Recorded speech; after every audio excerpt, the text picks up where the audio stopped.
പോലെ എപ്പോഴും പുറത്ത് പോയി ഫുഡ് കഴിക്കുക, എന്തെങ്കിലുമൊക്കെ മേടിച്ച് കഴിക്കുക, ആ ഒരു ശീലമൊക്കെ നന്നായിട്ട് കുറഞ്ഞിട്ടുണ്ട് കേട്ടോ. മാക്സിമം ഇപ്പോൾ വീട്ടിൽ നിന്നാണ് ഫുഡ് കഴിക്കാറ്. ഇന്ന് എന്തായാലും ചേട്ടൻ ഓഫീസിൽ പോയിട്ട് വന്നപ്പോൾ എന്നോട് പറഞ്ഞു പെട്ടെന്ന് ഇറങ്ങുവാണെങ്കിൽ നമുക്ക് ഇന്നത്തെ ഡിന്നർ പുറത്ത് നിന്നാക്കാമെന്ന്. അത് പറയേണ്ട താമസം ഞാൻ ഉടനെ ചാടിത്തുള്ളി ഇറങ്ങിയിട്ടുണ്ടായി കേട്ടോ. നമ്മളിന്ന് ബുള്ളറ്റിലാണ് പോകുന്നത്, പിന്നെ വലിയ തിരക്കോ കാര്യങ്ങളോ ഒന്നും റോഡിലില്ലായിരുന്നു കേട്ടോ. അങ്ങനെ നമ്മളിതാ പോകുന്നത് ദ ഗ്രിൽ ആൻഡ് ത്രിൽ എന്ന് പറഞ്ഞ കടയിലാണ്. നമ്മുടെ ഫേവറേറ്റ് കടയാണ് കേട്ടോ. ഇവിടെ നമുക്ക് ഗ്രിൽ ചിക്കൻ കഴിക്കാൻ തോന്നുമ്പോൾ നമ്മൾ ഓടി ഓടി വരും. കാരണം എന്ന് വെച്ചാൽ ഇവിടുത്തെ ഗ്രിൽ ചിക്കൻ ഒരു വല്ലാത്തൊരു പ്രത്യേക ടേസ്റ്റ് കാര്യങ്ങളൊക്കെയാണ്. അതുപോലെ അത്യാവശ്യം നല്ല അഫോർഡബിളും ആണ്. അങ്ങനെ നമുക്ക് ഇഷ്ടപ്പെട്ട സാധനങ്ങൾ ഓർഡർ ചെയ്തിട്ടിരിക്കുവാണ് കേട്ടോ. ഇതാണ് ഈ കടയിൽ ഓണർ എന്ന് പറയുന്നത്. പുള്ളിക്കാരൻ ചോദിക്കുന്നത് എന്താണെന്ന് വെച്ചാൽ മസാല ഇടണോ വേണ്ടേന്നാണ് കേട്ടോ. കാരണം എന്ന് വെച്ചാൽ ആദ്യമൊക്കെ നമ്മളിവിടെ വരുമ്പോഴത്തേക്കും നമ്മൾ പറയുന്ന മസാല വേണ്ട, കാരണം എന്ന് വെച്ചാൽ അത് കുറച്ച് സ്പൈസിയാണ്.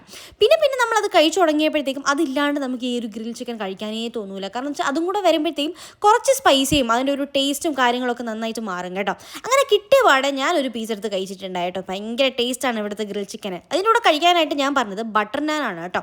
ചേട്ടൻ മേടിച്ചതെന്ന് പറഞ്ഞാൽ റുമാലി റൊട്ടിയാണ്. രണ്ടും ഈ ഒരു ഗ്രിൽ ചിക്കൻ്റെ കൂടെ അടിപൊളിയായിട്ട് മാച്ചായി പോകും കേട്ടോ.